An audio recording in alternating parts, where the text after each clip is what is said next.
இது வரைக்கும் நான் ஓப்பன் அப் பண்ணதே கிடையாது. ஒரு ப்ரொஃபஷனலா இருக்கட்டும், பர்சனலா இருக்கட்டும். ஒரு நாள் சடனாக எனக்கு மார்னிங் நான் எந்திரிக்க என்னோட லெஃப்ட் லெக் வரல.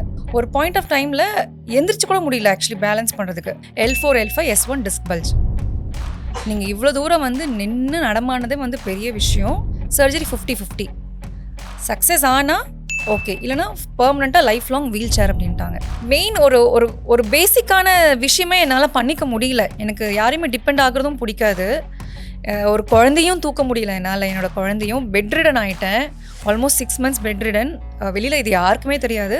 அது எக்ஸ்பிளைன் பண்ண வார்த்தை இல்லை. அது நான் ஆக்சுவலி யாரும் அழுவ மாட்டேன் எப்போவுமே. அந்த செட்டில் அந்த டைமில் பயங்கரமாக நான் அழுதுருக்கேன்.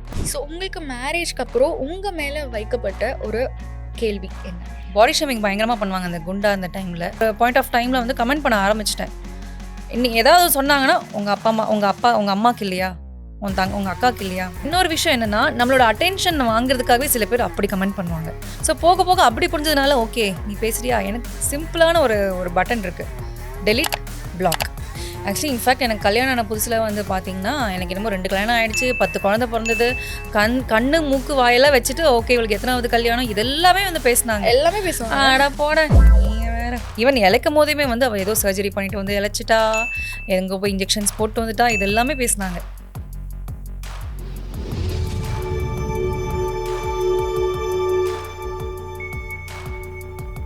Hi hello. ஸோ இன்றைக்கி ஸ்டார்ஸ் டைரிஸ் வித் வைஷுவில் ஒரு புதுசான ஒரு பர்சனை வந்து நம்ம பார்க்க போகிறோம். அண்ட் எனக்கு அவங்க ரொம்ப ரொம்ப பிடிச்சமான பர்சன். நாங்கள் ரொம்ப அதிகமாக ஒர்க் பண்ணியிருக்கோன்றதை தாண்டி நாங்கள் ஒரு 3 years ஒரு ஃபேமிலி மாதிரி நாங்கள் வந்து ட்ராவல் பண்ணியிருக்கோம். ஸோ யாருன்னு பார்த்தீங்கன்னா ஸ்ரீதேவி அக்கா.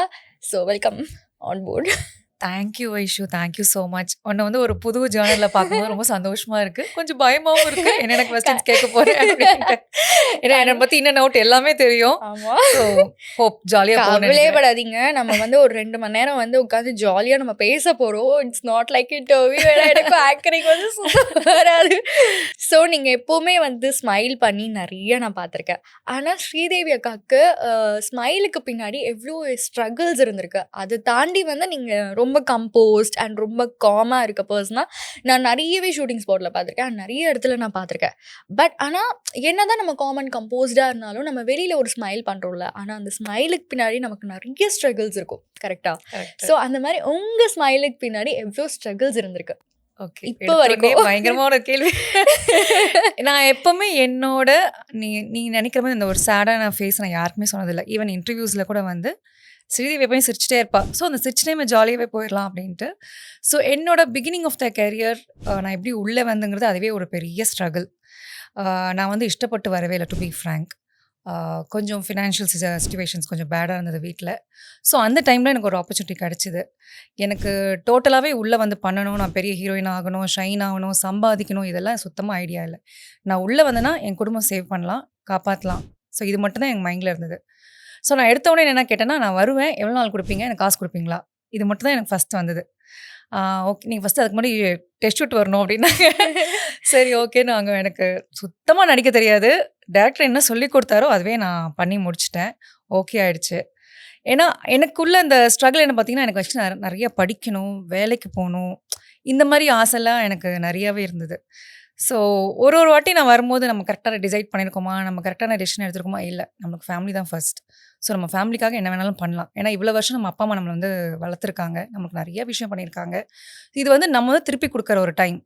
ஸோ அதனால் என்னால் ஃபேமிலி வந்து ஹாப்பியாக இருக்கா, I am ready to do anything. So I am okay with இட்னு சொல்லிட்டு பிடிக்காம வந்த ஒரு ஃபீல்ட் இப்போ பிடிச்சி ஒரு எப்போ ஷூட்டிங் கூப்பிடுங்க எனக்கு இந்த மாதிரி கேரக்டர்ஸ் எல்லாம் பண்ணணும். நிறைய ஹோம்ஒர்க் பண்ணேன். ஒரு 5 ப்ராஜெக்ட் வந்து பிடிக்காம தான் பண்ணேன். அதுக்கப்புறம் இல்லை, இதுதான் உன்னோட ஃபீல்டு, இதுதான் உன்னோட ஜாப்னு உனக்கு தெரிஞ்சிருச்சு. ஸோ இதுக்கு நீ என்னென்ன ஹோம்ஒர்க் பண்ணணும், எப்படி உன்னை வந்து டெவலப் பண்ணணுங்கிறது நான் டிசைட் பண்ணேன். ஸோ அப்படி தான் பண்ணிகிட்ருக்கேன். அண்டு சிரிக்கிறது, ஹாப்பியாக இருக்கிறது எனக்கு என்னை பொறுத்த வரைக்கும் வெளியில் நம்ம வந்து எப்போவுமே என்ன சொல்லுவாங்க, இந்த வெளியில் நம்ம எப்படி ப்ரொஜெக்ட் பண்ணுறோங்கிறது ரொம்ப இம்பார்ட்டன்ட். நம்ம எப்போவுமே வந்து சேடாக அப்படியே உட்காந்துட்டு இருந்தால் அவங்களுக்கு அந்த வைப் போயிடும். ஸோ நம்மளை பார்த்து சந்தோஷமாக ஹாப்பியாக இருக்காங்களா, அவங்களும் சந்தோஷமாக இருப்பாங்க இல்லையா. ஸோ அதனால் நிறைய இருக்குது, நான் வெளியில் எப்போவுமே காமிச்சிக்க மாட்டேன். ஸோ என்னை பொறுத்த வரைக்கும் ஓகே நம்ம ஹாப்பியாக இருக்கணும். அண்ட் நான் நிறைய பார்த்துருக்கேன். லைக் இந்த 3 இயர்ஸ் ட்ராவல் பண்ணும்போது நிறைய ஸ்ட்ரகிள்ஸ் ஃபேஸ் பண்ணிட்டு இருந்தீங்க. லைக் ப்ரெக்னன்சி அண்ட் கிட்டத்தட்ட you work like till 9 months 9 வரைக்கும் நீங்கள் months ஒர்க் வரைக்கும் work பண்ணிட்டு இருந்தீங்க பண்ணியிருந்தேன். இல்லையா? அப்போல்லாம் நிறைய ஸ்ட்ரகிள் பண்ணும்போது எப்போவுமே வந்து உங்களோட ஃபேஸில் நான் ஒரு ஸ்மைல் பார்த்துட்டே இருப்பேன். அந்த கஷ்டத்தையும் சரி, அந்த வருத்தத்தையும் சரி, எவ்வளோ எனக்கு வலிகள் இருந்தாலும் நான் அதை மற்றவங்கள்ட்ட கொண்டு போய் சேர்க்க மாட்டேன் அப்படின்னு சொல்லிட்டு நீங்கள் அவ்வளோ அழகாக அதை மேனேஜ் பண்ணீங்க. எனக்கே பார்க்கும்போது எவ்வளோ ப்ரௌடாக இருந்துச்சுன்னா, ஒரு விமனால எவ்வளோ கஷ்டம் இருந்தாலும் அந்த இடத்துல ஸ்மைல் பண்ணிட்டு அது ஈஸியாக போயிடலாம். அந்த வைபை வந்து வேறு யாருக்கு கொடுக்கக்கூடாதுன்னு நினைக்கிறதே ஒரு பெரிய விஷயம். I learn from you that. Thank you so much. நிஜமா. அண்ட் அந்த ப்ரெக்னன்சி டைம்லாம் நீங்கள் நிறைய ஸ்ட்ரகிள் பண்ணீங்க இல்லையா? ஸோ அதை பற்றி ஏதாவது சொல்ல முடியுமா? ஓகே, என்னோட ஃபர்ஸ்ட் ப்ரெக்னன்சி ஆகட்டும், செகண்ட் ப்ரெக்னன்சி ஆகட்டும், ரெண்டுலேயுமே வந்து நான் வந்து 9 months வரைக்கும் ஒர்க் பண்ணேன். என்னன்னா வீட்லயே உட்காந்தா மறுபடியும் அந்த ஹார்மோனல் சேஞ்சஸோ இல்லைனா நமக்கு அந்த டைமில் பயங்கர மூடு வந்து பயங்கர லோ ஆகும். இருந்தால் என்னடா இதெல்லாம் இருக்கக்கூடாது, ஓகே நம்ம ஒர்க் பண்ணணும் அப்படிங்கிறது. டெய்லி மார்னிங் எந்திரிக்கிறதே வந்து எனக்கு ரொம்ப கஷ்டமாக இருக்கும். பெட்டில் வந்து எந்திரிக்கிறதே வந்து ரொம்ப கஷ்டமாக இருக்கும். ஐயோ இந்த டே எப்படியாவது பாஸ் ஆகிடணும் அப்படின்னு. ஒரு நிமிஷம் அப்படியே இருக்கிற குட்டியை யோசிப்பேன், இன்னொன்று வயிற்றில் இருக்கிற குட்டியை யோசிப்பேன். ஓகே இதெல்லாம் இவங்களுக்கு தானே, வெளியில் வந்தால் சந்தோஷமாக இருக்கும்ல அப்படிங்கிறது யோசிப்பேன். ஓகே கம் நம்ம அவ்வளோ this is going to be my day, நம்ம ஜாலியாக இருக்கணும், வெளியில் போகணும், எல்லாரு கூடயும் கதை பேசணும், சூப்பராக இருக்கணுங்கிறத யோசிச்சு தான் நான் வெளியில் இறங்குவேன். வரும் அப்பப்போ சாப்பிடும் போது ஒரு கஷ்டம் இருக்கும், கண்டினியூஸாக நிற்க முடியாது, கண்டினியூஸாக உட்கார முடியாது, பேக் பெயின் வரும். ஸோ இதெல்லாமே தாண்டி ஓகே அந்த 9 months முடிஞ்சு கையில் ஒரு குட்டியை வாங்குவோம்ல, இது எல்லாமே அதுக்காக மட்டும்தான். ஸோ முடிஞ்சிருச்சு இப்போ. ஏன்னா நான் நிறைய பார்த்துருக்கேன். லைக் அந்த ஷூட்டிங்கில் டே ஃபுல்லாக நின்றுட்டு உங்களுக்கு பேக் பெயினும் இருக்கும், நிற்கவே முடியாது. அண்ட் ஒரு சாப்பாடு கூட உங்களால் வந்து அந்த டைமில் வந்து எடுத்துக்க முடியாது. ஒரு 5 months வரைக்குமே எனக்கு வாமிட்ஸ் இருந்தது.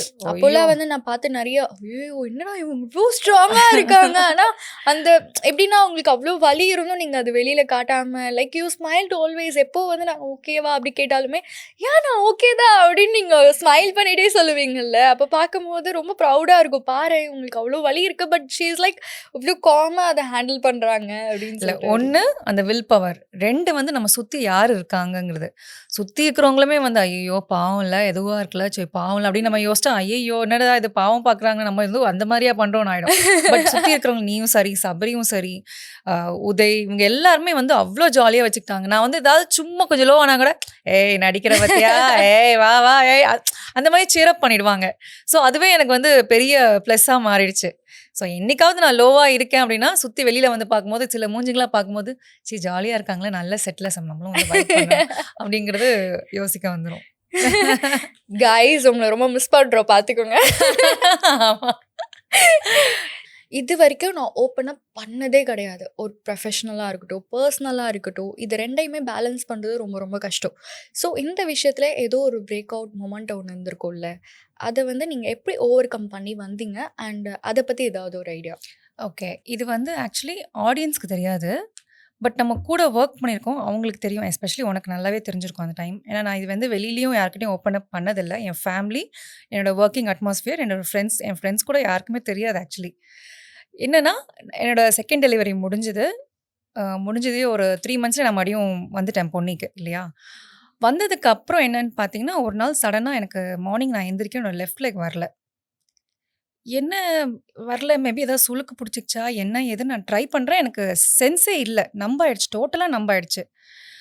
அம்மாவை கூப்பிட்றேன், ஹஸ்பண்டை கூப்பிட்டு என்ன ஏதாவது ஆயிடுக்கு, என்ன பாருங்க எனக்கு என்ன ஆச்சுன்னு பார்த்தா, இல்லை நல்லா தான் இருக்கு, நீ நட அப்படின்னாங்க. சரி கை பிடிச்சி தூக்குறாங்க, கீழே விழுந்துட்டேன். அன்றைக்கி நமக்கு ஷூட்டிங் இருக்கு அன்றைக்கி. எனக்கு டோட்டலாக வந்து பிளாக் அவுட் ஆகிடுச்சு. நான் சரி ஏதோ சுளுக்குன்னு தான் என் மைண்டில் இருக்குன்னு தவிர நான் எதுவும் பெருசாக எக்ஸ்பெக்ட் பண்ணல. சரி அப்போ கால் பண்ணி கொஞ்சம் நான் லேட்டாக வரேன், இந்த மாதிரி இஷ்யூ இருக்குது அப்படின்னா சரி ஓகேன்னு நினச்சிட்டு என் ஹஸ்பண்ட் கொண்டு வந்து விட்டார். 1 hour ஆகுது, 2 hours ஆகுது, மசாஜ் பண்ணுறேன், அந்த வாலினி ஸ்ப்ரே டேப்லெட் போடுறேன், சுத்தமாக கேட்கவே இல்லை. ஒரு பாயிண்ட் ஆஃப் டைமில் எந்திரிச்சு கூட முடியல ஆக்சுவலி பேலன்ஸ் பண்ணுறதுக்கு. ரைட் லெக் பேலன்ஸும் பண்ண முடியல டோட்டலாகவே. ஸோ அப்போ சார் கிட்ட போய் சொல்கிறேன், டாக்டர் சார் கிட்ட, சார் என்னமோ ப்ராப்ளம் இருக்குது, எனக்கு தெரியல, நீங்கள் கொஞ்சம் சீக்கிரம் விட்டிங்கன்னா நான் போய் பார்த்துக்கிறேன் அப்படின்னு. ஸோ அன்றைக்கி ஈவினிங்கே நான் ஹாஸ்பிட்டல் போயிட்டு ஸ்கேன்லாம், என் ஃப்ரெண்ட்ஸ் எல்லாம் இருந்தாங்க, ஸோ ஸ்கேனெல்லாம் எடுத்துகிட்டு வந்து பார்த்தீங்கன்னா L4 L5 S1 disk bulge. நீங்கள் இவ்வளோ தூரம் வந்து நின்று நடமானதே வந்து பெரிய விஷயம். 2 ஆப்ஷன்ஸ் அவங்க சொன்னாங்க. அலோபதியில் நான் சொல்கிறது. ஒன்று வந்து சர்ஜரி 50-50. சக்ஸஸ் ஆனால் ஓகே, இல்லைனா பெர்மனெண்ட்டாக லைஃப் லாங் வீல் சேர் அப்படின்ட்டாங்க. எனக்கு ஃபஸ்ட்டு என் பையனை எனக்கு ஞாபகம் வந்தது என்னோட குழந்தை 3 மந்த்ஸ் பேபி அப்போ அவ. என்னடா இப்படி சொல்லிட்டாங்க, அவளுக்கு 3 மந்த்ஸ் தான் ஆகுது, என்னது இது, எதனால அப்படின்னு கேட்டேன். Could be many reasons. இப்போ தான் உங்களுக்கு டெலிவரி ஆச்சு, சி செக்ஷன், உங்களோட போஸ்டர் கரெக்ஷனாக இருக்கலாம், நீங்கள் 3 மந்த்ஸ் கூட ரெஸ்ட் எடுக்காமல் டக்கு நீங்கள் வந்து வேலைக்கு போயிட்டீங்க, அதில் வந்து ஒரு ஸ்ட்ரெஸ்ஸாக கூட இருக்கலாம், நிறைய இருக்குது, இப்போ நிறைய பேர் அதை ஃபேஸ் பண்ணுறாங்க அப்படின்னு. பிகாஸ் எனக்கு எப்போவுமே வந்து ஸ்ட்ராங்காக இருக்கணும், நான் வீட்லேயே உட்காந்துட்டு இருக்கக்கூடாது, சுற்றி ஏதாவது ஓடிக்கிட்டே இருக்கணும், வேலை செஞ்சுட்டே இருக்கணும், அந்த மாதிரி ஒரு நினைக்கிற கேரக்டர். என்னால் டு பி ஃப்ரேங்க் ஒரு ஸ்டெப் எடுத்துகிட்டு போய் என்னால் பாத்ரூம் கூட போக முடியாமல் எனக்கு ஆயிடுச்சு. எனக்கு எங்கள் அம்மாலாம் வந்து மடி என்னை ஒரு குழந்தை மாதிரி பார்த்துக்க ஆரம்பிச்சிட்டாங்க. எப்போவுமே நான் படுத்துட்டு தான் இருப்பேன், எஞ்சி கூட உட்காரதுக்கு எனக்கு யாராவது ஒரு 2 பேர் கை வந்து உட்கார வைக்கணும். ஸோ இந்த சர்ஜரி சொன்னாங்களே, இல்லை எனக்கு சர்ஜரி வேண்டாம், அது நான் பயங்கர ஸ்ட்ராங்காக இருந்தேன். இன்னொன்று வந்து பார்த்தீங்கன்னா எவ்ரி 3 மந்த்ஸ் ஒரு இன்ஜெக்ஷன் போட வேண்டியிருக்கும். அந்த 3 மந்த்ஸ் இன்ஜெக்ஷன் வந்து ஸ்டெராய்டு இன்ஜெக்ஷன். ஒன்ஸ் நான் போட ஆரம்பிச்சேன்னா நான் என் குழந்தைக்கு நான் ஃபீட் பண்ண முடியாது. ஸோ இது 2மே எனக்கு போயிட்டே இருந்தது. நான் சொன்னேன், எனக்கு ஒரு 2 டேஸ் டைம் கொடுங்க, நான் அதுக்கப்புறம் உங்களுக்கு வரேன் அப்படின்னு சொல்லிட்டு டெம்பரரியாக வந்து மெடிசன்ஸ் கொடுத்தாங்க. அந்த மெடிசன்ஸ்க்குமே வந்து ஃபீட் பண்ணக்கூடாதுன்னு சொல்லிட்டாங்க. என் மைண்ட் எல்லாமே, என் ஹஸ்பண்ட் சொல்கிறாரு, இல்லை நீ சரியாக ஆயிடுவே, நீ அதை பற்றி யோசி, நீ ஏன் வந்து குழந்தை பற்றி யோசிக்கிறேன். ஒரு அம்மாவை ஃபஸ்ட் நம்ம யோசிக்க வந்தது குழந்தைய பற்றி தான். ஏன்னா அட்லீஸ்ட் ஒரு 6 மந்த்ஸ்னால் கூட ஒரு சாலிட்ஸ் கொடுக்குறதோ ஃபுட்டு கொடுக்குறதோ நம்ம யோசிப்போம். 6 மந்த்ஸ் குழந்தை ஃபுட்டு பால் தவிர வேறு என்ன குடிக்கும்? அதனால் நான் சரி மெடிசன்ஸ்க்கு, அந்த மெடிசன்ஸுமே என்னென்னா நான் வந்து மெடிசன்ஸ் போட்டு ஒரு 3 hours 4 hours வரைக்கும் நான் ஃபீட் பண்ணக்கூடாது. ஸோ நான் ஃபஸ்ட்டு பம்ப் பண்ணி வச்சுருவேன், மெடிசன்ஸ் போடுவேன். அதுக்கப்புறம் வந்து பார்த்திங்கன்னா ஒரு 4 hours ஆக்சுவலி நான் ஷூட்டிங்கில் இருப்பேன். ஸோ ஒரு 1 hour மறுபடியும் நான் வெயிட் பண்ணி மறுபடியும் பம்ப் பண்ணி அனுப்புறது. இதுதான் ஒரு டைரக்ட் ஃபீடிங்கில் ஒரு 2 மந்த்ஸ் இல்லை ஆக்சுவலி என் குழந்தைக்கு. இந்த 2 மந்த்ஸ் நான் மெடிசின்லேயே இருந்ததுனால. ஆனால் சரி, அந்த மெடிசன்ஸ் போட்டால் அந்த ஒரு 2 hours எல்லாம் நடக்க முடியும். அதுக்கப்புறம் பெயின் வந்துடும், என்னால் நிற்க முடியாது. அந்த நேரத்தில் தான் சபரி வந்து சேர் பிடிச்சி நின்றுட்டே இருப்பாப்புல. எப்போ எனக்கு பெயினாவது டக்குன்னு கட்டுன்னு சொன்ன பேர் சேர் போட்டு உட்கார வச்சிருவாப்புல. ஸோ இது செட் ஆகாது. நான் என்னென்னமோ கேரளா ஆயுர்வேதம் போனேன், 19 days ட்ரீட்மெண்ட். டெய்லி மார்னிங் போவேன், மசாஜ் பண்ணாங்க, என்னென்னமோ தெரப்பிலாம் பண்ணாங்க, கேட்கவே இல்லை. என்ன எனக்கு இப்படி ஒரு கஷ்டமா? எனக்கு மெயின் ஒரு பேசிக்கான விஷயமே என்னால் பண்ணிக்க முடியல. எனக்கு யாரையுமே டிபெண்ட் ஆகுறதும் பிடிக்காது. ஒரு குழந்தையும் தூக்க முடியல என்னால். என்னோட குழந்தையும் பெட் ரிடன் ஆகிட்டேன். Almost 6 months bedridden. வெளியில் இது யாருக்குமே தெரியாது. ஸ்ரீதேவி பொறுத்த வரைக்கும் குழந்தை பிறந்திருக்கு, டெலிவரி ஆகிருக்கா, ஸோ ரெஸ்ட்டில் இருக்கா. இது மட்டும்தான் எல்லாருக்குமே தெரியும் தவிர யாருக்குமே வந்து பெட் ரிடன். ஏன்னா ஒன்ஸ் நம்ம வந்து பெட் ரிடன், உடம்பு சரியில்லை, அந்த வெளியில் ஆயிடுச்சுன்னா அது வந்து வேறு மாதிரி ஆக்சுவலி பரவ ஆரம்பிச்சிடும். எனக்கு எப்படி ஓவர் கம் பண்ணுறதும் எனக்கு தெரியல. ரொம்ப க்ளூலெஸ்ஸாக பிளாங்காக டெய்லி உட்காந்து அழுவேன். எவ்ரி 1 hour 2 hours அந்த பெயின் வரும்போது அந்த பெயின் எப்படி இருக்குமோ அது எக்ஸ்பிளைன் பண்ண வார்த்தை இல்லை. அது நான் ஆக்சுவலி யாரும் அழுவ மாட்டேன் எப்போவுமே. அந்த செட்டில் அந்த டைமில் பயங்கரமாக நான் அழுதுருக்கேன். அப்படி ஒரு பெயின் இருக்கும். அதுக்கப்புறம் என்னென்னு பார்த்தீங்கன்னா, இன்னொரு ஃப்ரெண்டு மூலியமாக ஒரு ஃபிசியோதெரபிஸ்ட் கிட்ட போனோம். ஆக்சுவலி அந்த டைமில் ஃபிசியோதெரப்பியும் வந்து பண்ணிகிட்டு இருப்பாங்க டெய்லி மார்னிங் அண்ட் ஈவினிங். அவருக்குமே வந்து என்ன சொல்லுவாங்க, ஒரு பிளாங்க் ஆகிடுச்சு, கொஸ்டின் மார்க். நம்ம டெய்லி கரெக்டாக தானே பண்ணுறோம் ட்ரீட்மெண்ட், ஏன் இவருக்கு கேட்க மாட்டேங்குது என்னன்னா மெயின் சோர்ஸ் எல்லாருமே காலை தான் பார்த்தாங்க. வேறு அந்த L4 L5 டிஸ்க் பல்ஜ் யாருமே க்யூர் பண்ணவே இல்லை. நான் கால் வருது, பிளட் சர்க்குலேஷன் இல்லை, நம்ப ஆயிடுச்சுன்னா எல்லாமே காலுக்கு தான் பண்ணாங்க தவிர யாருமே இந்த மெயின் சோர்ஸ் நம்ம சரி பண்ணால் தான் இது சரியாகும்ங்கிறது யாருமே யோசிக்கல. ஸோ அவர் மூலிமா நான் ஒரு இடத்துக்கு போனேன். அவர் ஒரு 2 சிட்டிங் நீங்கள் வாங்க, எனக்கு அதுக்கப்புறம் உங்களுக்கு க்யூர் பண்ணிவிடுவேன் அப்படின்னாரு. எனக்கு நம்பிக்கையே இல்லை. ஏன்னா நான் நிறையா பார்த்துட்டேன், ஆயுர்வேதம் பண்ணிட்டேன், அதுக்கப்புறம் சித்தா போயிட்டேன், இங்கிலீஷ் மெடிசன், சர்ஜரின்னு சொன்னாங்க. சர்ஜரி எனக்கு உடன்பாடு இல்லை. சரி ஓகே, பண்ணி பார்ப்போமே, நம்மளுக்காக ஒருத்தர் வந்து எஃபர்ட் எடுத்து கூட்டிகிட்டு போகிறேன்றாரு, நான் போகிறேன் அப்படின்னு போனால் ஃபர்ஸ்ட் சிட்டிங்கில் என்னால் நிற்க ஆரம்பிச்சுது தனியாகவே. சில விஷயங்களை பண்ண சொன்னார், பட் பண்ண முடியல, நான் கீழே வந்துட்டேன். ஆனாலும் இல்லை யாருமே சப்போர்ட் வராதிங்க, அவங்களே தான் பண்ணணும் அப்படின்னாங்க. ஸோ படுக்க வச்சார், நிற்க வச்சார், எல்லாமே ஓகே, நீங்கள் போயிட்டு நாளான்னைக்கு வாங்க அப்படின்னாரு. ஆனால் அதை பண்ணி முடிச்சோன்னே பெயின் பயங்கரமாக இருந்தது. நான் இது வரைக்கும் என்ன ஒரு பெயின் நான் வந்து சஃபர் பண்ணிட்டு இருந்தோம், அதை விட 100 times ஜாஸ்தியாக இருந்தது பெயின். எனக்கு பயம் வந்துருச்சு. ஓகே, ஏதோ தப்பாக பண்ணிட்டார், எனக்கு வேணான்னு நான் முடிவு பண்ணிட்டேன். இவர் இல்லை ஏதோ ஒரு சொல்கிறாரில்ல, ஒரு ஹோப் இருக்குல்ல, நீ தயவு செஞ்சு மறுபடியும் செகண்ட் சிட்டிங்கில் நடக்க ஆரம்பிச்சிட்டேன். பெயின் இருந்தது, பட் நடக்க ஆரம்பிச்சிட்டேன். பேரபிளாக இருந்தது, அவ்வளோதான். இதுக்கப்புறம் நீங்கள் வர வேணாம் அப்படின்ட்டாரு. சில ஸ்ட்ரெச்சஸ் சொல்கிறேன், சில எக்ஸசைஸ் சொல்கிறேன், அது மட்டும் நீங்கள் லைஃப் லாங், நான் இப்போ வரைக்குமே அதை பண்ணிகிட்டு இருப்பேன், லைஃப் லாங் பண்ணணும், இல்லைனா மறுபடியும் அந்த பெயின் உங்களுக்கு வந்துடும் அப்படின்னாரு.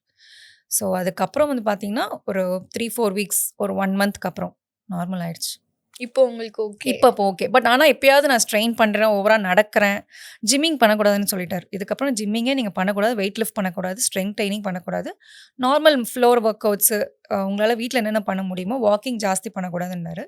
ஸோ இதெல்லாமே நான் இப்போ வந்து ஃபாலோ பண்ணிகிட்ருக்கேன். என்னைக்காவது ஏதாவது நான் பண்ணுறேன் பாருங்கள், தூக்குறேன் பாருங்கன்னு தூக்கிட்டேன்னா அன்றைக்கி நான் அவுட். ஸோ இது வந்து யாருக்குமே இதுக்கும் தெரியாது. எனக்கு வெளியில் ஆளுங்க தெரியும். லைக் ஷூட்டிங்லேயுமே நீங்கள் நிறைய நிற்க கஷ்டப்பட்டிருக்கீங்க. அந்த டைமில் வந்து ஷார்ட் போயிட்டு இருக்கும்போது ஐயோ நம்மளால இந்த ஷார்ட் நின்றுமோன்னு சொல்லிட்டு அது கண்ட்ரோல் பண்ணிட்டு அந்த ஷார்ட் முடிஞ்சோன்னே நீங்கள் ஒரு அழுவீங்க. அதெல்லாம் நான் நிறைய பார்த்துருக்கேன். ஸோ எனக்கு இப்போ நினச்சாலுமே அது இப்படி ஓவர் கம் பண்ணுங்கிறதே எனக்கு வந்து பெரிய விஷயம். ஆக்சுவலி அதுக்கப்புறம் நிறைய பேருக்கு நான் அட்வைஸ் பண்ண ஆரம்பிச்சிட்டேன். டெலிவரி ஆச்சா டாக்டர் எப்போவுமே ஒரு 4 to 5 months ரெஸ்ட் சொல்லுவாங்க. தயவு செஞ்சு அந்த ரெஸ்ட் எடுத்துருங்க. நான் வந்து ஐ எம் ஸ்ட்ராங் விமன் அப்படின்னு சொல்லிட்டு இறங்கி நீங்கள் வந்து வெயிட் லிஃப்ட்லாம் பண்ணிடாதீங்க. அது போஸ்டர், ஃபீடிங் போஸ்டர், உட்கார போஸ்டர், நிற்கிற போஸ்டர், இதெல்லாம் வந்து ரொம்ப இம்பார்ட்டண்ட். ஸோ இதெல்லாம் பண்ணாதான் நெக்ஸ்ட் ஒரு 30 years 40 years நம்ம குழந்தைங்கள நம்ம பார்த்துக்க முடியும். இன்னொன்று வந்து பார்த்தீங்கன்னா என் குழந்தை பெரிய பொண்ணு சித்தாரா, அவங்களுக்கு தெரியும்ல, பயங்கர மோட்டிவேட்டிங்கான மா கம்மா கெட்டப்மா அப்படின்னு அவள் பிடிச்சி கூட்டிகிட்டு போவோம் ஒரு வாட்டி ஆக்சுவலி.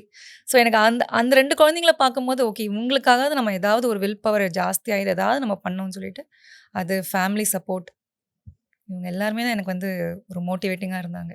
கண்டிப்பாக இனிமேல் வந்து உங்கள் லைஃப் எல்லாமே எந்த பெயினுமே இல்லாமல் செம்ம ஜாலியாக சந்தோஷமாக அண்ட் நீங்கள் நினச்சபடி செம்ம ஹெல்த்தியாக அண்ட் உங்கள் பசங்களை வந்து குட்டி குட்டியாக ஓடி ஓடி ஓடி ஓடி பார்த்துட்டு ஜாலியாக இருக்க போகிறீங்க. Thank you so much.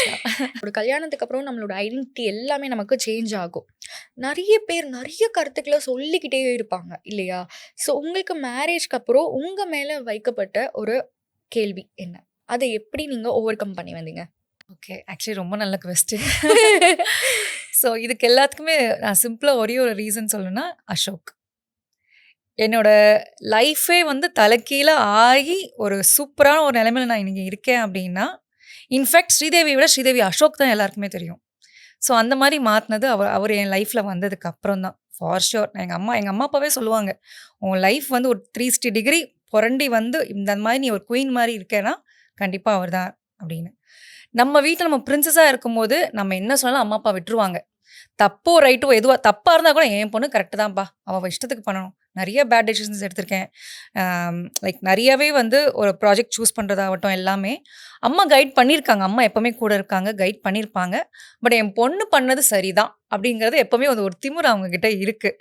நான் வந்து இப்போ அதில் அடிபட்டு இருக்கும்போது சொல்ல மாட்டாங்க, எதுவுமே சொல்ல மாட்டாங்க.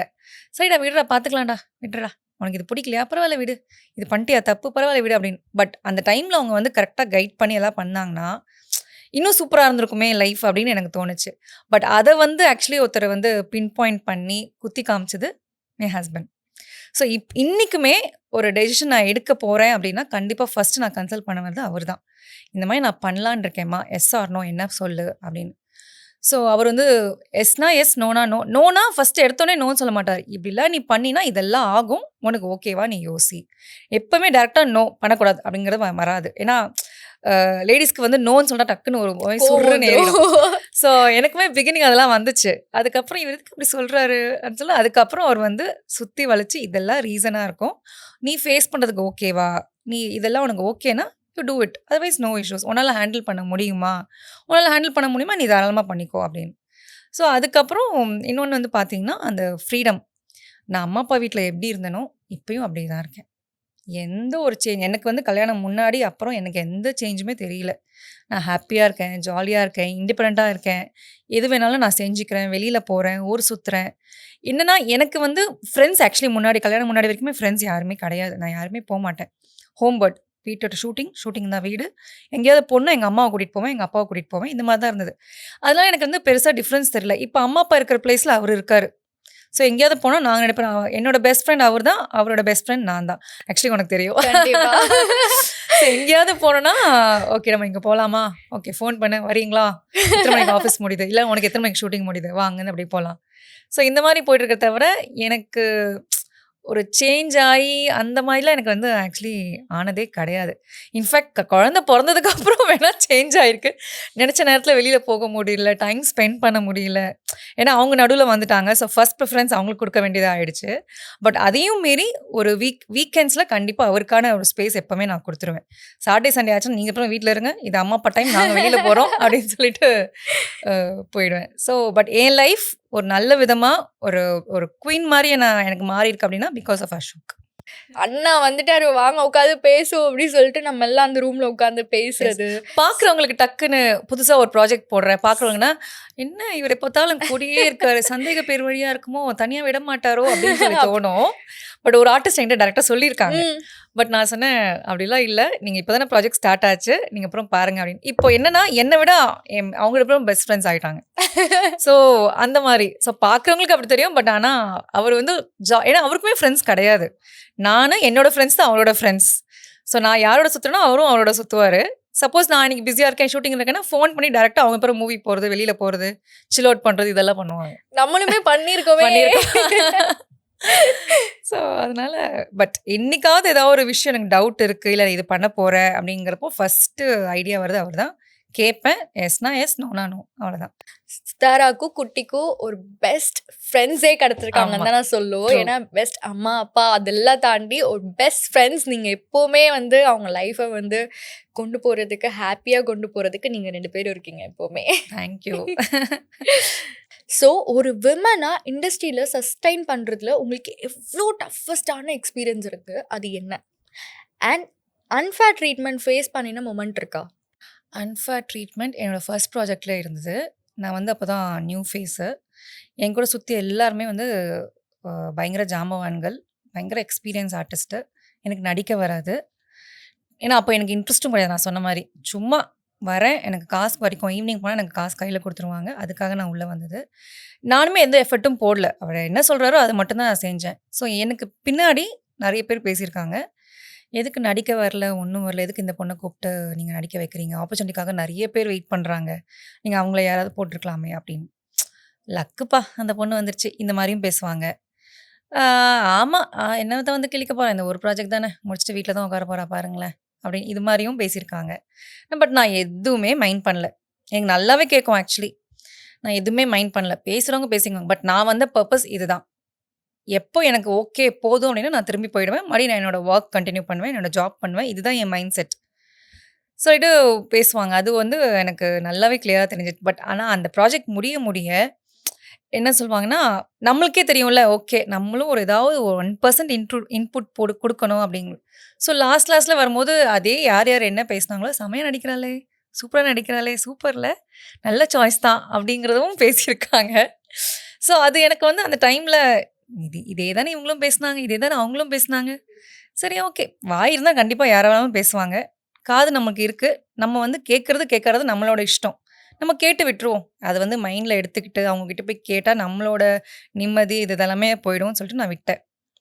அது வந்து எனக்கு அது ரொம்பவே ஹர்ட்டிங். இப்போ வரைக்கும் யோசிச்சாலுமே எனக்கு ரொம்ப ஹர்ட்டிங்காக இருக்கும் அது. அண்டு சஸ்டெயின் ஆகுறது நான் ஆக்சுவலி 2010 வந்தேன். 2016 ஆல்மோஸ்ட் 16 இயர்ஸாக நான் இருக்கேன். என்னன்னா ட்ரை பண்ணிக்கிட்டே இருக்கணும் எப்போவுமே. நீ சொல்கிற மாதிரி என்றைக்காவது ஒரு 3 months 6 months நம்ம வீட்டில் இருந்துட்டோம் அப்படின்னா, ஓ அவ்வளோதானா, ஜோலி முடிஞ்சிருச்சா, இதுக்கப்புறம் வரமாட்டாங்களா, இது நான் எப்போ ஃபீல் பண்ணேன்னா என்னோடய ஃபஸ்ட்டு பேபிக்கு. பட் நான் ஆக்சுவலி பண்ணிகிட்டே தான் இருந்தேன். கரெக்டாக கோவிட் டைமில் அவன் பிறந்தா ஒரு 3 months பிரேக்கில் இருந்தேன். கரெக்டாக ப்ராஜெக்ட் ஆரம்பிச்சிருச்சு, மறுபடியும் போய் கண்டினியூ பண்ணிட்டேன். என்னம்மா பாப்பா பிறந்திருக்கு, நீ வருவியா, என்ன நான் எதாவது ரீப்ளேஸ் பண்ணுமா அப்படின்லாம் கேட்டாங்க. நீங்கள் எதுக்கு ரீப்ளேஸ் பண்ணுறீங்க, நான் தான் வருவேனே. இல்லை குழந்தை பிறந்துருச்சு, மறுபடியும் நீங்கள் பார்த்துக்கணும், இப்போ ஏதாவது வெயிட் ஏறிப்பீங்களா என்னன்னு. நான் ஃபோட்டோ எடுத்து அமிச்சேன். நான் அப்படியே தான் இருக்கேன், வெயிட்லாம் ஏறல, பாப்பாவும் எனக்கு எந்த ப்ராப்ளமும் இல்லை. நீங்கள் எனக்கு ரூம் கொடுத்தீங்கன்னா நான் அவளை கூட்டிகிட்டு வந்து நான் அங்கேயே அவளுக்கு ஃபீட் பண்ணி நான் அங்கேயே கூட இருந்திருப்பேன் அப்படின்ட்டு. ஸோ அந்த மாதிரி தான் சித்தார் ஆக்சுவலி 1.5 years வரைக்கும் என் கூட ஷூட்டிங் வந்துட்டு இருந்தா. ஏன்னா கோவிட் டைம் நான் வீட்டில் வெளியும் விட முடியாது. ஸோ அந்த கம்பெனியும் ஆக்சுவலி அப்படி பேசின கம்பெனி நான் பத்திரமா என்னை பார்த்துக்கிட்டாங்க. ஒரு தனி ரூம் கொடுத்தாங்க, எனக்கான ஒரு ஸ்பேஸ் கொடுத்தாங்க, அம்மா என் கூட வந்துடுவாங்க. ஸோ ஒரு 1.5 years வரைக்கும் என் கூடயே அவள் ட்ராவல் பண்ணான். எனக்கு அதுக்கப்புறம் பார்த்தீங்கன்னா ப்ராஜெக்ட்ஸ் போயிட்டே இருந்தது. செகண்ட் பேபி மறுபடியும் கன்சீவ் ஆனேன். ஆக்சுவலி 2 ப்ராஜெக்ட்டுமே வந்து ஒரு நல்லா போயிட்டு இருந்துங்க. ஒரு பீக் கன்சீவ் ஆகிட்டேன். ஐயோ என்ன பண்ணுறது என்னன்னு மறுபடியும் என்னோடய ப்ரொடியூசருக்கு நான் கால் பண்ணேன், இந்த மாதிரி கன்சீவ் ஆகிட்டேன். ஐயோ விடுங்கக்கா, பரவாயில்லக்கா, என்னக்கா இது, நம்ம ஸ்டோரி மாற்றிக்கலாம் அப்படின்ட்டாரு. ஸோ எனக்கு அது பயங்கர சப்போர்ட்டிவாக இருந்தது. இதே அவர் வந்து அப்படியாக்கா சரிக்கா நான் அப்புறம் ரீப்ளேஸ் பண்ணிக்கிறோம், நீங்கள் ரெஸ்ட் எடுக்கோங்கன்னு சொன்னீங்கன்னா கண்டிப்பாக நான் வீட்டில் ரெஸ்ட் எடுத்துருக்கணும். அந்த ப்ராஜெக்ட்லையுமே இன்னொரு ப்ராஜெக்ட்டுமே வந்து நான் கன்சீவ் ஆன மாதிரி, ஸோ 2 ப்ராஜெக்ட்டுமே நான் கன்சீவ் ஆன மாதிரி எனக்கு காமிச்சிட்டாங்க. ஸோ அது வந்து போயிட்டே இருந்தது. அண்ட் நெக்ஸ்ட் வந்து பார்த்தீங்கன்னா, உடம்பு சரியாமல் அந்த டைமில் இருந்தது பார்த்தீங்களா, அது எனக்கு வந்து இந்த ஒரு 2 மந்த்ஸ் பிரேக் நான் எனக்காக கேட்டிருந்தேன். பிகாஸ் அந்த மாதிரி ரெஸ்ட் எடுத்தால் மட்டும்தான் அது க்யூர் ஆகும் அப்படின்ட்டாங்க. மறுபடியும் நான் வந்து இறங்கி போய் நின்று, ஏன்னா பிகாஸ் என்னை சுற்றி இருக்கிறவங்களும் கஷ்டப்படக்கூடாது எனக்காக. அதனால நான் அதை ஒரு பிரேக் எடுத்துக்கிட்டேன். அந்த டைமில் யாருக்கும் தெரியாததுனால, அப்போ தான் டெலிவர் ஆயிருக்கு எனக்கு தெரியாதனால எனக்கு வந்து அவ்வளோ ப்ரெஷர் இருந்தது கிடையாது. பட் எனக்கு உள்ளுக்குள்ளே ஐயோ நம்மளோட கெரியர் அவ்வளோதானா, இதுக்கப்புறம் ப்ராப்ளம் ஆயிடுச்சு, வீல் சேர்ன்ட்டாங்களே என்ன ஏதுன்னு எனக்கு ஒரு பெரிய பிளாங்க் கொஸ்டின் மார்க் ஒரு பயம் இருந்துகிட்டே இருந்துச்சு. எனக்குன்னா இதுக்கப்புறம் என்னன்னா, எனக்கு ஒரு நல்ல கேரக்டர்ஸ் பண்ணணும்னு தான் ஆசை தவிர, இதுக்கப்புறம் நம்ம ஏர்ன் பண்ணணும், சம்பாதிக்கணும், நம்மள ப்ரூவ் பண்ணிக்கணும்னு எனக்கு அவசியம் இல்ல. எனக்கு ஒரு நல்ல கேரக்டர்ஸ் பண்ணணும். எனக்கு இவ்வளோ நாள் உள்ள வச்சிருந்ததெல்லாம் வெளியில கொண்டு வரணும். நம்மள வந்து நெறைய பேர் பார்க்கணும், நம்மள போய் கத்துக்கணும். இப்ப நம்மளுக்கு வந்து பார்த்தீங்கன்னா, என்னோட இன்ஸ்பிரேஷன்லாம் நெறைய பேர் இருப்பாங்க ஆர்டிஸ்ட். அந்த இன்ஸ்பிரேஷன் லிஸ்ட்ல நான் நெறைய பேருக்கு இன்ஸ்பயர் ஆகணும் நானு அப்படின்னு நினைச்சு யோசிச்சு தான் நான் உண்டது. ஸோ இந்த மாரி தான் எனக்கு நெறைய டஃப்பா இருந்தது தவிர, கேரக்டர்ஸ் எப்பவுமே எனக்கு வந்துட்டு தான் இருந்துச்சு. நான் சூஸ் பண்றது மட்டும் தான். பட் வந்துட்டு தான் இருந்தது. என்னோட ஹெல்த் இஷ்யூஸ், என்னோட பிரெக்னன்சி இது மட்டுமே எனக்கு வந்து கொஞ்சம் இந்த பாயிண்ட்ஸ்ல அந்த பாஸ்ல இருந்தது தவிர, என்னைக்குமே நான் ஸ்ட்ரகிள் பண்ணி வந்தது என்னைக்குமே கிடையாது. பட் ஆனா விட்டு போன கேரக்டர்ஸ்ல அச்சோ நான் மிஸ் பண்ணிட்டேனே, இது பண்ணியிருக்கலாமோ அப்படிங்கிறது இருந்துச்சு.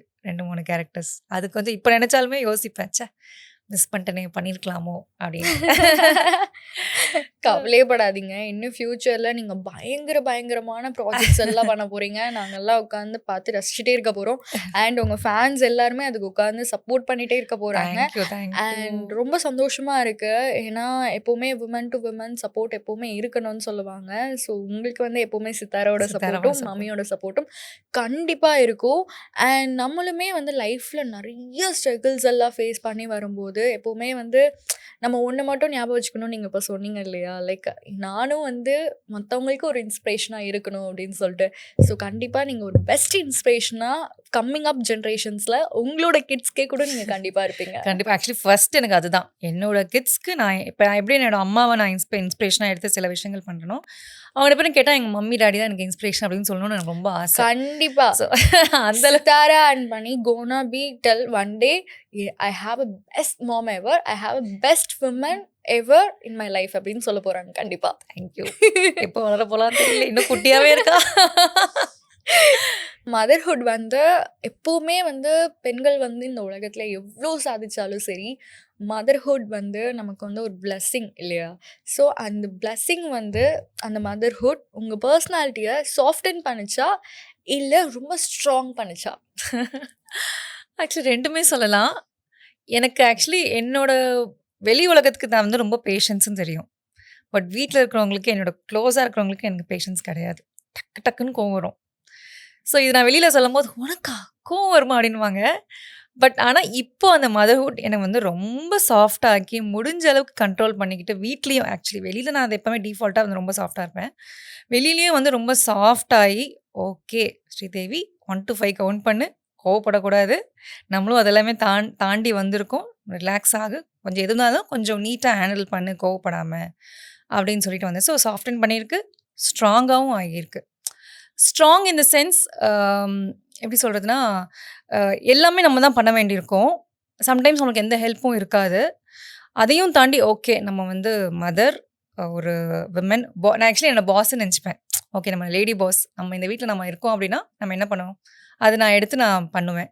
சம்டைம்ஸ் மிஸ்டேக்ஸ் ஆகும், பட் அதை நம்ம ரெக்டிஃபை பண்ணிக்கணும். அந்த டைமில் நான் ரெக்டிஃபை பண்ணிக்க மாட்டேன், நான் பண்ணுறதா ரைட் அப்படின்னா அது மறுபடியும் ராங்காக போய் முடியும்.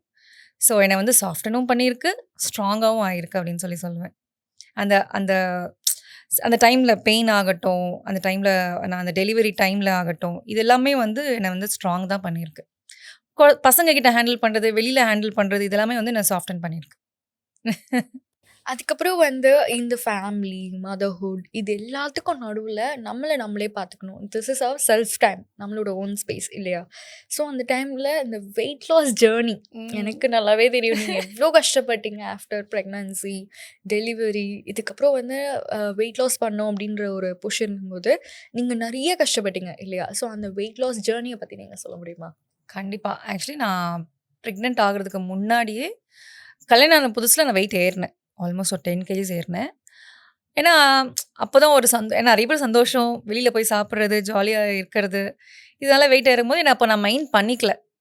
கொஞ்ச நாள் அதுக்கப்புறம் ஜாலியாக இருந்துக்கலாம் அப்படிங்கிறது. டக்குன்னு என்னை பார்க்குறவங்க எல்லாருமே ஆச்சரியப்பட்டாங்க, இது ஸ்ரீதேவியா, இது ஸ்ரீதேவியா அப்படின்ட்டு. ஏன்னா நல்லா தானே இருக்கேன், சப்பியாக க்யூட்டாக தானே இருக்கேன் அப்படின்னு நான் நினச்சிக்கிட்டேன். ஒரு ட்ரெஸ்ஸு போடும்போது ஃபிட் ஆக மாட்டேங்குது, ஒன்றும் ஆக மாட்டேங்குது. எனக்கு பிடிச்ச ட்ரெஸ்லாம் போடும்போது எனக்கு ரொம்ப கண்ணாடி முன்னாடி ஆடாக தெரிஞ்சுது. பட் எனக்கு மைண்ட் செட் வரல. நிறைய பேர் சொல்லுவாங்க, நீ வந்து வெயிட் ஏறிட்டு இருக்க, தயவு செஞ்சு குறைன்னு. அப்போலாம் வந்து எனக்கு ஏறல. நான் டிசைட் பண்ணால் மட்டும்தான் நான் வெயிட் வந்து ஏன்னா நான் வந்து ஒல்லியாகவே நான் வந்து பார்த்துருக்கேன். ஸோ அந்த குண்டான ஃபேஸில் எப்படி இருப்பேன்னு நான் ஆசைப்பட்டேன். ஆனால் அதை ஆயிட்டேன். ஸோ அதுக்கப்புறம் ஒன் ஃபைன் டே வந்து பார்த்திங்கன்னா கோவிட் டைம். சரி, கோவிட் டைம் வந்துருச்சு, என்ன பண்ணலாம், டிஃப்ரெண்ட்டாக பண்ணலாம், வீட்டில் இருந்து நம்ம என்ன பண்ணுறது, சரி ஓகே வெயிட் லாஸ் பண்ணலாமே. சரி, ப்ளஸ் அதுவும் இல்லாமல் குழந்தைங்களுக்கு ஐ மீன் பேபிக்கு வந்து நாங்கள் ட்ரை பண்ணிட்டு இருந்தோம். ஸோ ஒரு ஹாஸ்பிட்டல் போயிட்டு சார் டாக்டர் கிட்ட கேட்கும்போது ஹெல்தி லைஃப் ஸ்டைல் அப்படின்னு. என்னடா இது அப்படின்னா நமக்கு பிடிக்காத விஷயத்த ஒன்று சொல்லியிருக்காங்க. நம்ம ஹெல்த்தியாகவே இருந்ததில்லை. லைஃப் ஸ்டைலும் ரொம்ப ஃபஸ்ட்டு டே நைட்டு ஊர் சுற்றுறது, நைட்டான ஊர் சுற்று, தூங்குறது கிடையாது. இப்போ பார்த்தாலும் வெளியே ஃபுட்டு தான் சாப்பிட்டுட்டு இருந்தோம். ஓகே, சரி ஓகே, நம்ம இந்த ஹெல்தி லைஃப் ஸ்டைலை ட்ரை பண்ணலாம். என்ன சொல்லுவாங்க, ஒரு 40 days 50 days சேலஞ்ச் மாதிரி எடுக்கலாம். ஒர்க் அவுட் ஆச்சுன்னா சரி ஓகே, அப்படி இல்லைனா மறுபடியும் பேக் டு ஃபார்ம் நான் முடிவு பண்ணிட்டேன். என் கூட அவருமே இருந்தார். ஸோ அதனால் டெய்லி மார்னிங் ரொட்டீன், மார்னிங் 5:30க்கு எந்திரிப்போம், ஒர்க் அவுட் பண்ணுவோம், என்ன சாப்பிடணுமோ கரெக்டாக அதுக்கான ஒரு டயட்டிஷியன் நான் வந்து ஃபிக்ஸ் பண்ணி அவங்க அழகாக டயட் எனக்கு கொடுத்துருவாங்க. நானே குக் பண்ணுவேன். அப்போ வெளியே எங்கேயுமே வேலை இல்லையே, நம்ம வெளியில் போக வேண்டிய அவசியமே இல்லை அந்த 2 months. ஸோ இருந்தேன். 1 monthக்கு அப்புறம் பார்த்தீங்கன்னா ஆல்மோஸ்ட் 3 to 4 kgs நான் வந்து லூஸ் ஆனேன். அப்புறம் மறுபடியும் டயட் மாற்றினாங்க, இருந்தேன். ஒரு அந்த 3rd month வெளியில் வரும்போது எனக்கே வந்து எனக்கு ஆச்சரியமாக இருந்தது, நானா இது அப்படின்னு. ஸோ ப்ராஜெக்ட்குள்ளே போகிறேன். பிரவீன் சார்ல, என்னம்மா நீ இப்படி அழைச்சிட்டு வந்து நிற்கிறேன் அப்படின்னாரு. சார் ஹெல்தி லைஃப் ஸ்டைல் அப்படின்னா என்ன அப்படின்னாரு. சார் நம்மளதான் சேர்த்தானே ஊர் சுற்றுறோம் சார், இப்போ போய் என்னன்னு கேட்குறீங்க அப்படின்ட்டு. ஸோ அது எனக்கு ஆக்சுவலி ரொம்ப பிடிச்சிருந்தது. ஒரு என்னோட நியூ மீயை பார்க்கும்போது நீட்டாக, எந்த ஒரு பாடியில் எந்த ஒரு கோல்டு காஃபோ, பேசிக் அந்த ஃபீவர் கூட எனக்கு வரவே இல்லை.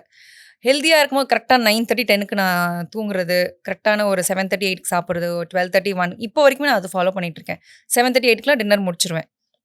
ஸோ பார்க்கும்போது நல்லா இருக்கே, பாடியும் சுறுசுறுப்பாக இருக்குது, நமக்கு நம்மளோட வேலையை நம்ம பண்ணிக்க வேண்டியதாக இருக்குது, எங்கே ஒரு லேசினஸும் இல்லை, எந்த ஒரு டயர்ட்னஸும் ஆகவே இல்லை. அதுக்கப்புறம் அது கண்டினியூ பண்ண ஆரம்பிச்சது. சித்தாரா டைம்லேயும் எனக்கு அவ்வளோவா வெயிட் ஏறலை, அப்படியே தான் இருந்தேன். அந்த பேபியோட வெயிட் மட்டும் தான் இன்க்ரீஸ் ஆச்சு தவிர ஏறவே இல்லை. சிருஷ்டி பிறந்த டைமில் கொஞ்சம், இந்த ப்ரெக்னென்ட் டைமில் நான் கொஞ்சம் ஏறினேன். பட் அதுவுமே வந்து குறைஞ்சிருச்சு. ஸோ எங்கேயுமே எனக்கு அதுக்கப்புறம் எனக்கு பிடிச்சதுனாலையும் என்னமோ ஓகே நம்ம மெயின்டைன் எங்கேயாவது நான் ஓகே திடீர்னு ஏதோ வெயிட் ஏறின மாதிரி இருந்தால் டக்குன்ட்டு மேனேஜ் பண்ணிவிடுவேன். டயட்லேயோ இல்லை ஒர்க் அவுட்லேயோ நான் மேனேஜ் பண்ணிவிடுவேன். ஸோ எனக்கு அது மெயின் என்னென்னா, நம்ம வந்து ரொம்ப ஆக்டிவாக இருக்கும், டயர்ட்னஸ் எங்கேயுமே இல்லை, ரவுண்ட் த கிளாக் நம்ம வந்து ஈஸியாக ஒர்க் பண்ண முடிஞ்சு, நம்மளை ஆக்டிவாக வச்சுக்கிச்சு. அது எனக்கு ரொம்ப பிடிச்சிருந்தது. ப்ளஸ் நம்ம பிடிச்ச ட்ரெஸ்ஸஸ்லாம் வந்து நம்ம போட ஆரம்பிக்கிறோம். ஸோ இதுவுமே வந்து எனக்கு பிடிச்சதுனால சரி நம்ம இதே மெயின்டைன் பண்ணிக்கலாம், முடிஞ்ச அளவுக்கு நம்மளால் எப்போ முடியுமோ அது வரைக்கும் நம்ம மெயின்டைன் பண்ணலாம், முடியாத பட்சத்தில் பார்த்துக்கலாம் அப்படின்னு. நான்லாம் அந்த வெயிட் லாஸ் ஜேர்னிக்கு ரொம்பவே கஷ்டப்பட்டிருக்கேன். நான் அப்போ உங்ககிட்ட கூட ஃபோன் பண்ணி கேட்டேன்னு நினைக்கிறேன், அக்கா அதை டிப்ஸ் சொல்லுங்கக்கா, வெயிட்டே லாஸ் ஆக மாட்டேங்குது அப்படின்னு சொல்லி. சில பேர்லாம் வந்து கிஃப்டட், நம்ம என்னதான் சாப்பிட்டாலும் என்னாலும் வெயிட் போடவே மாட்டாங்க, அப்படிதான் இருந்தேன். ஆனால் ஒன்ஸ் இந்த கல்யாணம் ஒரு ஃபேஸில் முடிஞ்சு வெளியில் வந்ததுக்கப்புறம் அப்பா இதுக்கப்புறம் கொஞ்சம் சாப்பிட்டாலே வெயிட் ஏறிடுமோன்னு ஒரு பயம் வந்துருச்சு. ஐ நோ, ஒன்ஸ் மேரேஜ் ஆயிடுச்சுன்னா நம்ம ஹார்மோன்ஸ்லேருந்து எல்லாமே பயங்கரமாக சேஞ்ச் ஆகும். அப்போது நான் டாக்டர்கிட்ட போகும்போது they said only healthy life style. இன்னொன்று என்னென்னா மைண்ட்ஃபுல் ஈட்டிங்னு ஒன்று இருக்குது. நிறைய நமக்கு இருக்க சுற்றி அவைலபிளாக இருக்குது. ஒன்று வந்து நம்ம கண்ட்ரோல் பண்ணிவிட்டு என்ன சாப்பிடணுமோ அதை மட்டும் தான் சாப்பிட்ணும். மெயினாக நான் வந்து சூஸ் பண்ணதுன்னு பார்த்தீங்கன்னா அந்த 5 whitesன்னுவாங்க, white maida, white rice, white sugar, white salt, இது எல்லாமே நான் கட் டவுன் பண்ணிட்டேன். ஆல்மோஸ்ட் 2019லேருந்து இப்போ வரைக்குமே கட் டவுன் பண்ணிட்டேன். ப்ரௌன் ரைஸ் தான், நாட்டு சக்கரை. இப்போ வந்து பார்த்தீங்கன்னா அப்பப்போ இந்த 0 சுகர்னு சொல்லுவாங்கள்ல, நோ சுகர் டயட், அதில் இருப்பேன். ஸோ மெயினாக இது நம்ம control, oil, no junk. So என் குழந்தைங்களுக்குமே நான் இதுதான் நான் சொல்கிறேன், உனக்கு ஜங்க்னா வீக்லி ஒன்ஸ் ஒரு ஜங்க், அவ்வளோதான், தவிர உனக்கு டெய்லி நான் ஜங்க் கொடுக்க மாட்டேன். அவளுக்குமே வந்து சொல்லி அனுப்புறதே ஹெல்தி ஃபுட். மம்மி என்ன வச்சுருக்கேன், ஹெல்தி ஃபுட் தான் வச்சுருக்கேன். அம்மா ஜங்க் வீக்லி ஒன்ஸ் உனக்கு ஒரு ஜங்க், அதுவும் ஒரு கேக்கு 2 பீஸ் தான் கொடுப்பேன், அதுக்கு மேலே கொடுக்க மாட்டேன். சின்ன கப் கேக், அதுக்கு மேலே கொடுக்கவே மாட்டேன். ஸோ என்றைக்கு நான் கொடுக்கணும் அவளுக்கு சாட்டர்டே சண்டேன்னு தெரிஞ்சிடும். ஸோ அதனால அவளுமே கேட்க, மம்மி ஹெல்தி ஃபுட் இல்லை அப்படின்னு கேட்பா. ஸோ நம்மளும் குழந்தைங்களுக்கு சொல்லி வளர்த்தா தான் அவங்களுக்கு வேணா, நம்ம ஜென்ரேஷனில் ஃபுட்ஸ் வேறு, அவங்க ஜென்ரேஷன் ஃபுட்ஸ் வேறு, எல்லாமே கலப்படும். ஸோ முடிஞ்ச அளவுக்கு நம்ம அவங்களுக்கு ஒரு ஹெல்த்தியான ஃபுட் அண்ட் லைஃப் ஸ்டைல் கொடுத்தோம் அப்படின்னா நல்லாயிருக்கும். ரீசன்ட்லி ஃபெல்ட் உணவே மருந்து தான் வந்து நம்ம உடம்புக்கு ஒரு மருந்து, உணவு தான் நம்மளோட உடம்புக்கு மருந்து அப்படின்னு சொல்லிட்டு. ஏன்னா நம்ம பெரியவங்களாம் நம்மளோட அம்மா அப்பா கூட முன்னாடி ஜென்ரேஷன் நம்ம தாத்தா பாட்டிலாம் வந்து பார்த்தீங்கன்னா வேர்வை சிந்தி உழைப்பாங்க. ஃபுட்டு தான் சாப்பிட்டாங்க. அப்பன்னா ஒர்க் அவுட் இருக்கா ஒன்றும் இருக்கா ஒன்றுமே இத்தனைக்கும் இல்லை. பழைய பழைய சாதம், சாதம், அதுக்கப்புறம் வந்து இது இல்லையா வெங்காயம். வெங்காயம், இந்த ராகி கூழ். இப்போ வந்து பார்த்தீங்கன்னா அந்த ராகில வந்து மில்லட்ஸ்ல வந்துருச்சு, ஆர்கானிக் ஃபுட் ஆயிடுச்சு. பட் அதுதான் நம்ம சாதம். ஆமா, அது எல்லாருமே ஆமா. மறந்துட்டாங்க. சிறுதானியம் எல்லாம் வந்து பார்த்தீங்கன்னா அது வந்து இப்போ காஸ்ட்லி ஆயிடுச்சு. அப்பெல்லாம் எங்க அம்மா அப்பாலாம் சொல்லுவாங்க, இதெல்லாம் உனக்கு கிடைக்குது, நான் உனக்கு வாங்கி கொடுக்குறேன்னு சொன்னா வேணான்னு சொல்லுவேன். இப்போ நீ வந்து இவ்வளோ காசு கொடுத்து அதை வாங்கி நீ சாப்பிட்ற பார்த்தியா அப்படின்ட்டு. ஸோ விமன்ஸ் அப்படின்னாவே நம்ம நிறைய ஃபேஸ் பண்ணுவோம். பட் ஆனால் இதை வந்து நம்ம முக்கியமாக ஃபேஸ் பண்ணியிருப்போம். நம்மளோட பாடி, நம்மளோட லுக், அதுக்கப்புறம் நம்மளோட ஏஜ், இதெல்லாம் வந்து யாராவது ஒருத்தவங்க பேசினாவே நமக்கு கடுப்பாகும், இன் பர்சனாக நம்ம பேசினாவே. பட் ஆனால் கமான்சேஷன் ஒன்று இருக்கு, கரெக்டா? அதில் வந்து யார் என்ன வேணா பூந்து விளையாண்டு என்ன வேணா பேசிட்டு போகலான்ற மாதிரி இதை பற்றிலாம் பேசிகிட்டு இருப்பாங்க. ஸோ அதில் ஏதோ ஒரு கமெண்ட்ஸ் வந்து உங்களை ரொம்ப எஃபெக்ட் பண்ணியிருக்கா? நிறையவே பாடி ஷேமிங் பயங்கரமாக பண்ணுவாங்க அந்த குண்டா அந்த டைமில். எனக்கு அப்போ தான் ஆக்சுவலி 2019 80-90 தான் இன்ஸ்டாகிராம் ஆக்சுவலி ஸ்டார்ட் ஆன புதுசு. எல்லாருமே இஷ்டத்துக்கு யாரோ வந்து கமெண்ட் பண்ணுவாங்க. என்னடா இது இப்படி பேடாக கமெண்ட் பண்ணுறாங்க, அவங்க வீட்லேயும் ஒரு அக்கா இருப்பாங்க, அம்மா இருப்பாங்க, அதெல்லாம் யோசிக்கவே மாட்டாங்களா? நம்மளை வந்து என்னமோ ஒரு மியூசியமில் வச்ச ஒரு நம்மனா ஸ்பெசிமென்ஸாக நம்மளை மட்டும் இது பண்ணுறாங்க அப்படின்ட்டு பயங்கரமாக அந்த டவுன் ஆயிருக்கேன், அழுதுருக்கேன், எல்லாமே நடந்திருக்கு. ஸோ அப்போ வந்து இவர்கிட்ட தான் வந்து நான் ஷேர் பண்ணும்போது, எதுக்கு அதெல்லாம் கவர் பண்ண விட்டுரு, அவங்களுக்கு அந்த அறிவு இருந்தால் எதுக்கு அவங்க கமெண்ட் பண்ண போகிறாங்க, அறிவு இல்லாதவன் ஏதோ ஒரு மென்டலி சேலஞ்ச்டு பர்சனாக இருப்பான், அவனுக்கு எதுவுமே இருக்காது, அந்த மாதிரி நினச்சி நீ அவளை விட்டுரு அப்படின்வாங்க. பட் என்னன்னா எனக்கு ஒரே விஷயம், வேறு மாதிரிலாம் கமெண்ட் பண்ணுவாங்க. ஸோ இது வந்து அவங்க அப்பா அம்மா அவங்கள நல்லா வளர்த்தாங்களா, இல்லை அப்பா அம்மா இல்லையா, இல்லை அப்பா அம்மா தங்கச்சி அக்கா தங்கச்சி கூட வளரவே இல்லையாங்கிறதே எனக்கு தோணும். ஒரு பாயிண்ட் ஆஃப் வியூவில் நான் என்ன பண்ணேன்னா, ஒரு பாயிண்ட் ஆஃப் டைமில் வந்து கமெண்ட் பண்ண ஆரம்பிச்சிட்டேன். இன்னும் ஏதாவது சொன்னாங்கன்னா, உங்கள் அப்பா அம்மா உங்கள் அம்மாவுக்கு இல்லையா, உங்கள் அக்காவுக்கு இல்லையா, உங்கள் அக்காவோட நீ இல்லையா, இப்படிலாம் கமெண்ட் பண்ண ஆரம்பிச்சிட்டேன். ஸோ இன்னொரு விஷயம் என்னென்னா, நம்மளோட அட்டென்ஷன் வாங்குறதுக்காகவே சில பேர் அப்படி கமெண்ட் பண்ணுவாங்க. அதுவும் நான் புரிஞ்சுக்கிட்டேன். ஸோ போக போக அப்படி புரிஞ்சதுனால, ஓகே நீ பேசுறியா, எனக்கு சிம்பிளான ஒரு பட்டன் இருக்குது, டெலிட் பிளாக். அதை நான் பண்ணிட்டு போயிட்டே இருந்தேன். But beginning of the Instagram எனக்கு ரொம்ப ஹர்ட் ஆச்சு. பசங்க ஏன்னா அதுக்கு முன்னாடி வரைக்கும் இன்ஸ்டாகிராம் இல்லை, ஒன்றுமில்லை, சோஷியல் மீடியா இல்லை, நம்ம வெளியில் போனால் பேசுவாங்க, ஜாலியாக நல்லா பண்ணியிருக்கேம்மா, நீ சூப்பராக இருக்கே இதுன்னு சொல்லுவாங்க. தவிர எப்போ அந்த கமெண்ட் யார் வேணாலும் கமெண்ட் பண்ணலாங்கிற ஒரு வந்துருச்சு. அதில் இஷ்டத்துக்கு யாரோ கமெண்ட் பண்ணும்போது வந்து ரொம்ப ஆக்சுவலி வலிக்கும் அது பர்சனலாகவே. அதுவும் ஒரு பொண்ணுக்கு அவளோட ஏஜ் பற்றியோ, அவளோட பாடி பற்றியோ, பாடி ஷேமிங் பற்றிலாம் பேசினா பயங்கர கோவம் வரும். பிகாஸ் அவங்க நிறைய ஒரு ஹார்மோன்ஸ் சேஞ்ச்னால இருக்கலாம், அவங்க ஸ்ட்ரெஸ் இருக்கும், நிறைய அவங்க அண்டர்க்ரோ பண்ணிட்டு இருப்பாங்க. வெறும் சாப்பிட்டனால குண்டாகிற மாதிரி நிறைய பேர் இருக்க மாட்டாங்க. ஸோ இதெல்லாமே ஒரு பையனுக்கு ஒரு மேனுக்கு புரிஞ்சுதுன்னா லைஃப் ஆக்சுவலி சூப்பராக இருக்கும். இன்ஃபேக்ட் புரியாதவங்க, மனநல பாதிக்கப்பட்டவங்க தான் இந்த மாதிரிலாம் கமெண்ட் பண்ணுவாங்க. அதனால் நானும் அதுக்கப்புறம் ஒரு 6 months நான் பயங்கர கஷ்டப்பட்டேன். அதுக்கப்புறம் என்னால் இப்போல்லாம் வந்து என்ன வேணாலும் பண்ணிக்கோ, ஜஸ்ட் டெலீட் பிளாக், அவ்வளோதான். அதை பற்றி நம்ம யோசிச்சு என்ன பண்ண போகிறோம்? கண்டிப்பா இந்த உலகம் நம்ம ஒல்லியா இருந்தாலும் ஏதாவது சொல்லும், நம்ம குண்டா இருந்தாலும் ஏதாவது சொல்லும், நம்ம ஏதாவது ப்ராஜெக்ட்ஸ் பண்ணிட்டு இருந்தாலும் ஏதாவது சொல்லும், ப்ராஜெக்ட் பண்ணலனா கூட சொல்லும். சும்மா நான் எப்படி இருந்தாலும் they are going to criticize in some other way. Correct. நம்மளோட பாடி பற்றி பேசுறதுக்கு யாருக்குமே, இன்ஃபேக்ட் நம்ம வீட்டில் இருக்கிறவங்களுக்குமே ரைட்ஸ் கிடையாது. we know what to do, what to eat, நமக்கு what to control கூட தெரியும், how to control கூட தெரியும். கண்ட்ரோல் இல்லைன்னா maybe because of stress, hormones changes, இது எல்லாமே இருக்கும். ஸோ முடிஞ்ச அளவுக்கு யாரையுமே வந்து ஹர்ட் பண்ணாதீங்க. எனக்கு அதுதான் நான் எப்போவுமே யார்கிட்டையும் சொல்கிறது. நீ இழக்கிறியா ஜாராளமாக இலடா, நான் வந்து டயட்டில் இழைச்சிருக்கேன், வந்து ஒர்க் அவுட்டில் இழைச்சிருக்கேன், உடம்பு சரியாமல் இழைச்சிருக்கேன், இதெல்லாம் வேண்டாம் நம்மளுக்கு. அவங்க இழைச்சிருக்காங்க, நல்லா இருக்காங்க, ஹாப்பியாக ஃபீல் பண்ணுங்க, அதோட விட்டுருங்க. அவள் இழைச்சிட்டா பார்த்தியா கேவலமாக இருக்கா, எதுக்கு நம்ம அதெல்லாம் சொல்லணும்? வேண்டாம். அவங்க என்ன அவங்க வந்து ஃபேஸ் பண்ணிருக்காங்க தெரியாது நமக்கு. ஸோ அவங்கவுங்க பர்சனல் நம்ம எப்போவுமே அதை வந்து தலையிடக்கூடாது. இழைச்சிருக்காங்களா, நல்லா இருக்கே, ஹாப்பியாக இருக்குது, சூப்பர். குண்டா இருக்காங்களா, குண்டா இருக்கே, க்யூட்டாக இருக்கே சொன்னாலே போதும், அவங்க ஹாப்பியாக ஃபீல் பண்ணிடுவாங்க. நம்மளுக்கு இன்னைக்கு குண்டா இருக்கு, அசிங்கமாக இருக்கு. அதுதான் க்யூட்டாக குண்டா இருக்கேன்னு சொன்னால் அவங்க ரொம்ப ஹாப்பியாக ஃபீல் பண்ணுவாங்க. அவங்களுக்கு தெரியும் என்ன பண்ணணும், அவங்க இழைக்கணும்னு நினச்சாங்க இழைச்சிருப்பாங்க, குண்டா இருக்கணும் ஹாப்பியாக இருக்காங்கன்னா ஹாப்பியாக இருப்பாங்க, அவ்வளோதான். ஸோ விமன்ஸ் நீங்கள் எல்லாருமே முதல்ல உங்களை நீங்கள் லவ் பண்ணுங்க, உங்களை நீங்கள் அதிகமாக லவ் பண்ணுங்க. ஸோ வெளியில் யார் என்ன சொன்னாலும் அதை பற்றி நீங்கள் கண்டுக்கவே மாட்டீங்க. வெளியே விட இன்னும் சுற்றி இருக்காங்க பார்த்தீங்களா, அவங்களே நம்மளை இரிட்டேட் பண்ணிடுவாங்க. ஆக்சுவலி இன்ஃபேக்ட் எனக்கு கல்யாணம் ஆன புதுசில் வந்து பார்த்தீங்கன்னா, எனக்கு என்னமோ 2 கல்யாணம் ஆயிடுச்சு, 10 குழந்தை பிறந்தது, கண்ணு மூக்கு வாயெல்லாம் வச்சுட்டு ஓகே இவளுக்கு எத்தனாவது கல்யாணம் இதெல்லாமே வந்து பேசினாங்க. எல்லாமே பேசுவாங்க. ஆடா போட நீ வேற போ. என் ஹஸ்பண்டுக்கு தெரியும், எனக்கு தெரியும், அவ்வளோதான், அதோட முடிஞ்சிச்சு. உனக்குலாம் நான் எக்ஸ்பிளைன் பண்ணணும்னு அவசியமே இல்லை. அது ஒரு பயங்கர வைரல் ஆச்சு. ஸ்ரீதேவிக்கு இத்தனை நாள் கல்யாணம், அப்படி குழந்தை இருக்கு இப்படின்லாம். எனக்கு சிரிப்பாக வந்துச்சு அதை பார்க்கும்போது. எனக்காக ஃபார்வர்ட் பண்ணுறாங்க, இப்போ இப்படிலாம் பேசுகிறாங்க, இப்படிலாம் பேசிட்டு போட்டோமே. அதுக்கு தானே எல்லாமே யூடியூப் சேனல்ஸ் இருக்குது, எல்லாமே இருக்குது. அவங்க பேசுவாங்க, ஜாலியாக பேசிப்பாங்க. 2 நாள் பேசுவாங்க, 3 நாள் பேசுவாங்க, 1 வாரம் பேசுவாங்களா, அதுக்கப்புறம் வேறு டாபிக் கிடச்சிட்டு அவங்க பேசுவாங்க. ஈவன் இழைக்கும் போதையுமே வந்து அவள் ஏதோ சர்ஜரி பண்ணிட்டு வந்து இழைச்சிட்டா, எங்கே போய் இன்ஜெக்ஷன்ஸ் போட்டு வந்துட்டா, இது எல்லாமே பேசினாங்க. மற்றவங்க பேசுறது இந்த 2 காது இருக்குல்ல, இந்த 2 காதுல கேட்காம ஈயத்தை காய்ச்சி ஊத்துற மாதிரி அமைதியாக இருந்தாவே போதும். நான் எதை பற்றி வரி பண்ணவே வேண்டாம். ஏன்னா நான் கொஞ்ச நாளா இல்லை, கொஞ்சம் மாசமா நான் அப்படிதான் இருக்கேன். ரொம்ப பீஸ்ஃபுல்லாக இருக்கு. அதே மாதிரி நீங்களும் ஃபாலோ பண்ணுங்க, நல்லா இருக்கும். என்னன்னா கம்ப்ளைண்ட்ஸ், நம்மளும் வந்து லைஃப்ல வந்து கம்ப்ளைண்ட்ஸே இருக்கக்கூடாது. இப்போ நம்ம மார்னிங் நம்ம எந்திரிச்சு ஷூட்டிங் போகிறோம் அப்படின்னா, ஐயோ லேட் ஆயிடுச்சு, கார் வந்து சரியாக ஓட்ட மாட்டேங்கிறான், எதிர்க்க சைக்கிள் காரன் வரான், அங்கே மேனேஜர் திட்டுவாரு, ஐயோ நான் மேக்கப் போடலையே, அசிஸ்டன்ட் வரலையே.